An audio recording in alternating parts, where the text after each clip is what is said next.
ప్రభునందు ప్రియమైన దేవుని బిడ్డలకు మన ప్రభు అయిన యేసు క్రీస్తు నామమున శుభములు కలుగునుగాక. ఈ యొక్క దినమందు దేవుని యొక్క వాక్య ధ్యానం కొరకు జెఫన్యా గ్రంథము పరిశుద్ధ బైబిల్ గ్రంథం నుండి ధ్యానం చేసుకుంటూ ఉన్నాము. జీవజల బూటలు by doctor Swapna online ministries నుంచి వెలువడుతున్న ఈ యొక్క వాక్య ధ్యానము మన జీవితములకు ప్రభు ఆశీర్వాదకరంగా ఉంచునుగాక. ఆమేన్. ప్రభువు తన యొక్క నిర్ణయము చొప్పున 7వ వచనం చూసినప్పుడు 3వ అధ్యాయంలో యెరూషలేము ఎడల ఆ ప్రజల ఎడల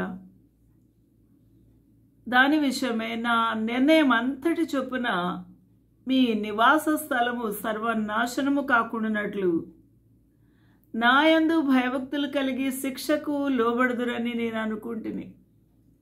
ఇంతటి శిక్ష ఉగ్రత, ఈ నాశనము, అగ్ని కురిపించుట, ఆయా దేశములకు చెదరగొట్టుట, ఇవన్నీ కూడా శిక్షకే మూల కారణం. ఈ శిక్ష ప్రభువు శిక్షించినప్పుడు లోబడుతురేమో, నా ప్రజలు నాకు లోబడుదురేమో అని నేను అనుకుంటుని. కానీ వారు దుష్క్రియలు చేయుటయందు అత్యాసక్తి కలవారు అయ్యారు.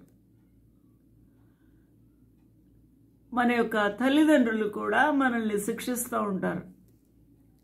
మనం బుద్ధి తెచ్చుకొని లోబడి చక్కగా చదువుకుంటామనో, బుద్ధి తెచ్చుకొని మంచిగా ఉద్యోగం చేసుకుంటామనో ఏదో ఉద్దేశంతో చేస్తారు. ఆ దుష్ట సాంగత్యం నుంచి బయటకు వస్తామేమో అని శిక్షిస్తారు. కానీ మనము ఆ యొక్క శిక్షకు లోబడక తిరుగుబాటు చేస్తూ ఇంకా దేవుని యొక్క నామము అవమానము అవునట్లు తల్లిదండ్రులకు అవిధేయులుగా ఉంటే ఇక వారు సర్వనాశనము చేయాల్సిందే. దేవుడు కూడా శిక్షించి కనిపెడుతూ ఉన్నాడు.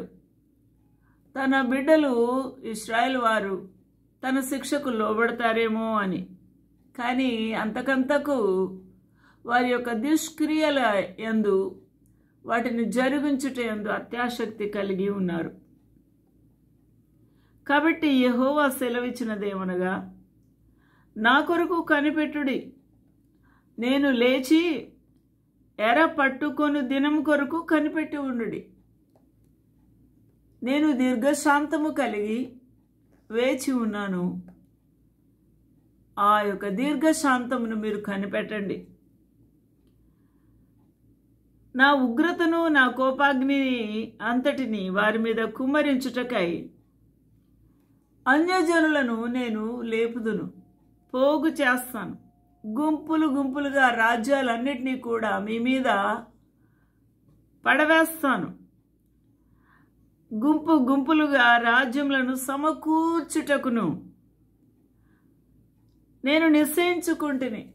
ఈరోజున ఇశ్రాయేల్ వారిని మనము బాగుగా పరీక్ష చేస్తున్నప్పుడు వారు ఒంటరిగా ఆ యొక్క తీవ్రవాదులతో, గాజాలో ఉన్న వారితో యుద్ధము తలపెట్టారు. వారిని నాశనం చేయుటకై, వారిని వెళ్ళగొట్టుటకై ప్రయత్నం చేశారు. కానీ ఇక చుట్టూ ఉన్న దేశాలన్నీ మీద పడుతూ ఉన్నాయి. ఒక దేశం తర్వాత మరి ఒక దేశం, మరి ఒక దేశం తర్వాత మరి ఒక దేశం.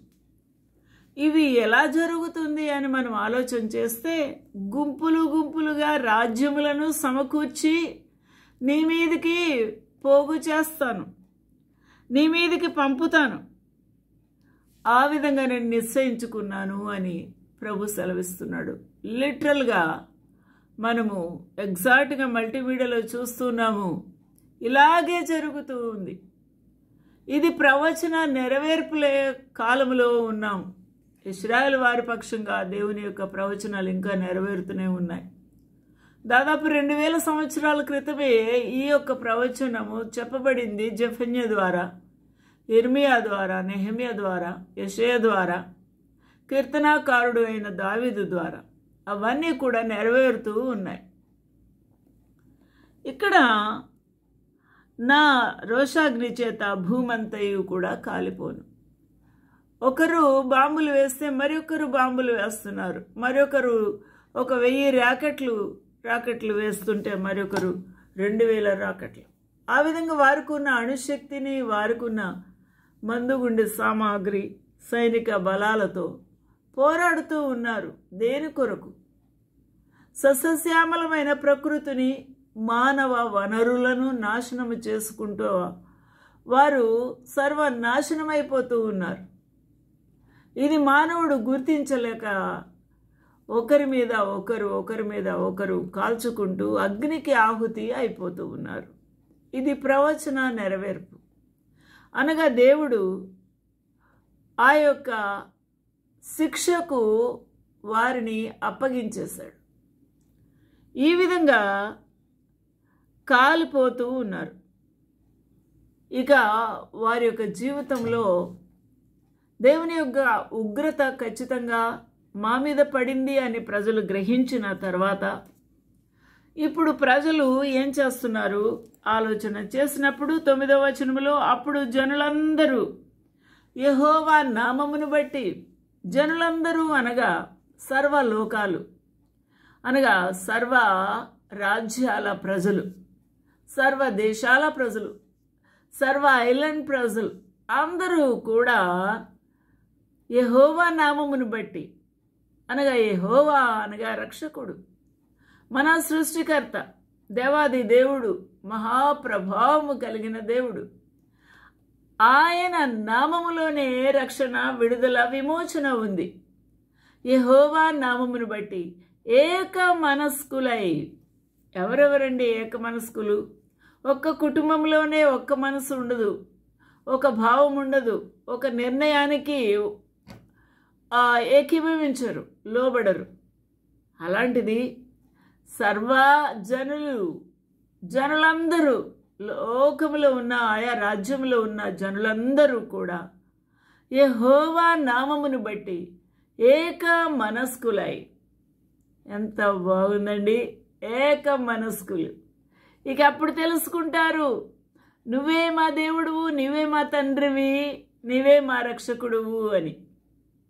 అందువల్ల ఏక మనస్కులై ఆయనను సేవించున్నట్లు నేను వారికి పవిత్రమైన పెదవులను ఇచ్చెదను.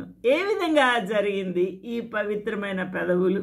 అనగా ఈ పెదవులన్నిటి కూడా కట్ చేసేస్తాడా అంటే, హృదయమును కడిగి, హృదయమును పరిశుద్ధపరిచి, పవిత్రపరిచి, తన నిర్మలమైన రక్తము ద్వారా కడిగి పరిశుద్ధపరిచి, ఆ హృదయ అంతరంగములోని వస్తున్న ఆ యొక్క స్తుతుల ద్వారా ఆ ప్రభును సేవించున్నట్లు పవిత్రమైన పెదవులను ఇచ్చేదను అన్న గొప్ప వాగ్దానము నెరవేరబోతూ ఉంది.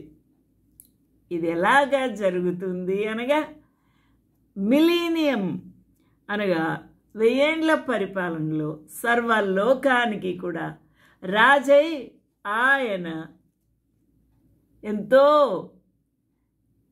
శాంతి సమాధానాలతో ఉన్న గొప్ప పరిపాలన చేయబోతూ ఉన్నాడు. Then will I turn to the people a pure language, that they may all call upon the name of the Lord to serve him with one consent. Pure language means a pure words through the pure holy lips. Hallelujah. To serve the mighty Lord with one consent.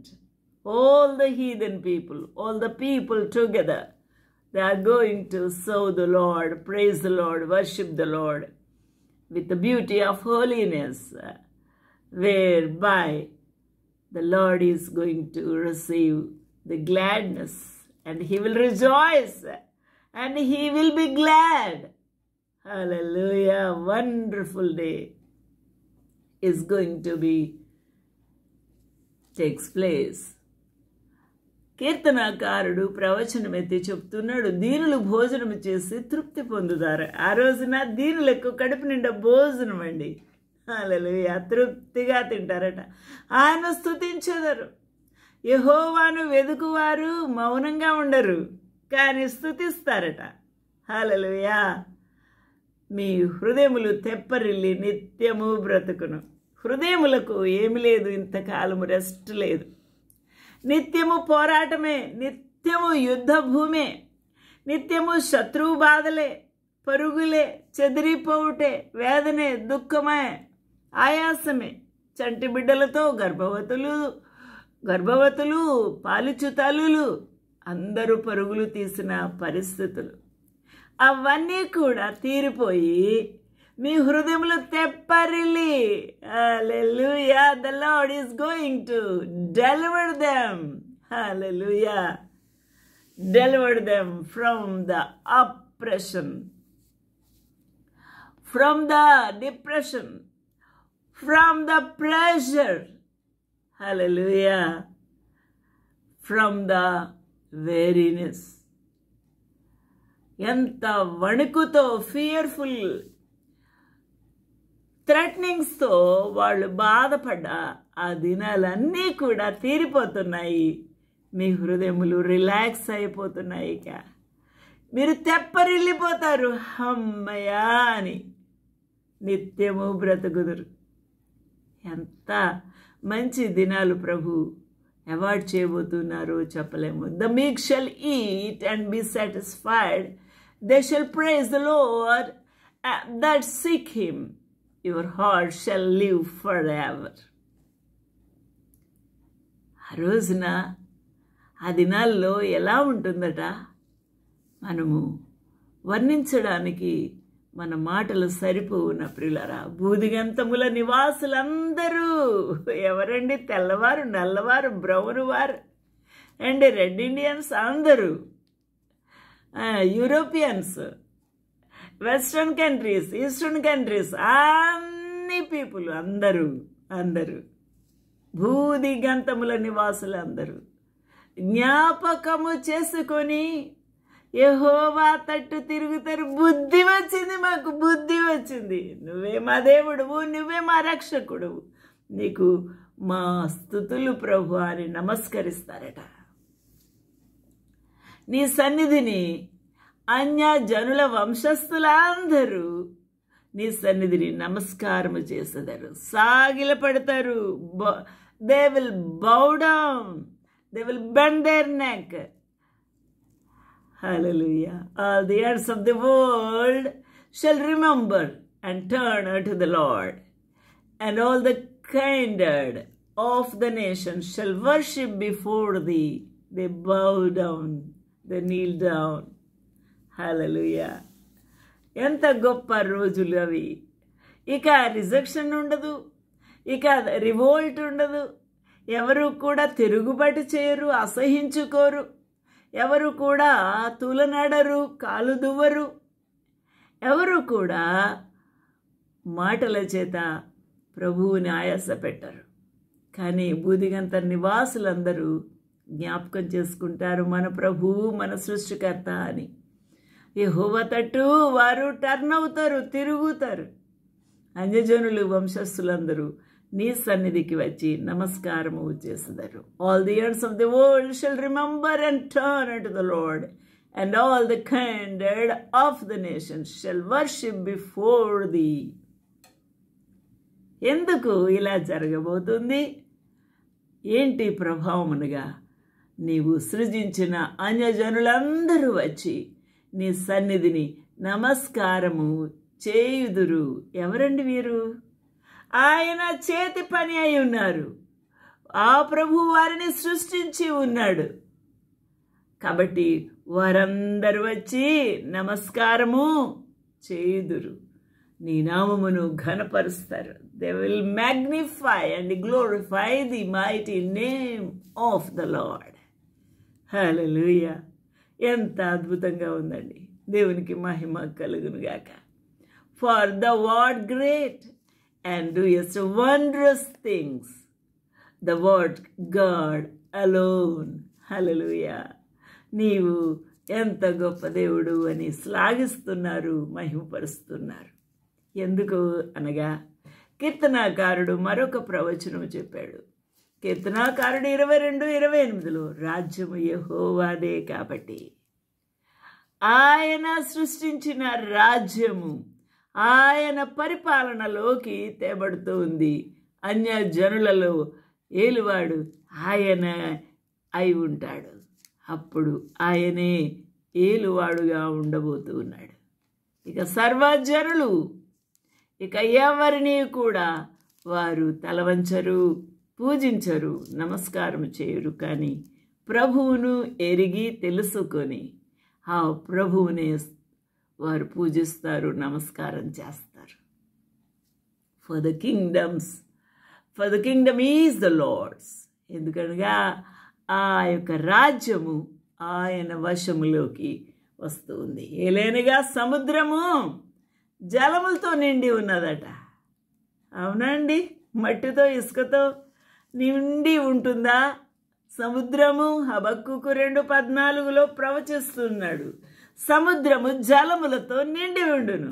అలాగా భూమి యెహోవా మహాత్మ్యమును గూర్చిన జ్ఞానముతో నిండి ఉండును. భూమి అంతా కూడా ఆ యెహోవా దేవుని యొక్క జ్ఞానము, ఆ జ్ఞానముతో నిండి ఉంటుందంట. For the earth shall be filled with the knowledge of the glory of the Lord as the waters over the sea. దేవుని యొక్క మహాత్మ్యమును గూర్చిన జ్ఞానం. అప్పుడు ఈ మానవుడు కళ్ళు తెరిచి గమనిస్తాడు, ఆకాశములు నీ మహిమను వివరిస్తున్నాయి, అంతరిక్షములు నీ చేతి పనిని తెలియచేస్తూ ఉన్నాయి. వాటికి భాషలు లేవు, మాటలు లేవు, కానీ అవి నిత్యం మాట్లాడుతూనే ఉన్నాయి, పలుకుతూనే ఉన్నాయని ఆ యొక్క ఆకాశమును చూసి, నక్షత్రములను చూసి, ఈ పచ్చదనమును చూసి, ఆయన సృష్టించిన ప్రతి జీవిని చూసి దేవుని మహిమపరుస్తారు. దేవుని యొక్క జ్ఞానం ఎంత మహిమకరంగా ఉందో, ఎలాగ ఈ మానవుడిని ఆయన చేసి ఉన్నాడు, సకలేంద్రియములు ఏ విధంగా సమకూర్చి ఉన్నాడో, జ్ఞానముతో నింపి ఉన్నాడు. ఆయన రూపము, ఆయన పోలిక, ఆయన ఊపిరి ఇచ్చి ఏ విధంగా మనిషిని ఆయన సమకూర్చుకున్నాడు అన్న సంగతి మానవునికి అప్పుడు అర్థమవ్వబోతుంది. అప్పుడు ఆ జ్ఞానము ఈ లోకమంతటా ఉన్న ప్రజలందరికీ కూడా అర్థమవుతుంది. అప్పుడు భూమి యెహోవా మహాత్మ్యమును గూర్చిన జ్ఞానముతో నిండును. ఎంత మహిమతో ఈ సృష్టి చేశాడు! ఎంత మహిమ గల దేవుడా! పరలోకములో ఉన్న దూతలు, భక్తులు, ఆయన సెరూపులు, కెరూపుల మీద నివసించుట, ఆ యొక్క పరలోకములో మనము ఆ యొక్క స్థానములో కూర్చొని ప్రభువుతో సహవాసము చేయుట అనే గొప్ప సత్యమును గ్రహించడానికి ప్రభు ఆదినాన్న వారికి జ్ఞానముతో నింపబోతూ ఉన్నాడు. ఎంత బాగుందండి! For the earth shall be filled with the knowledge of the glory of the Lord as the waters covered the see.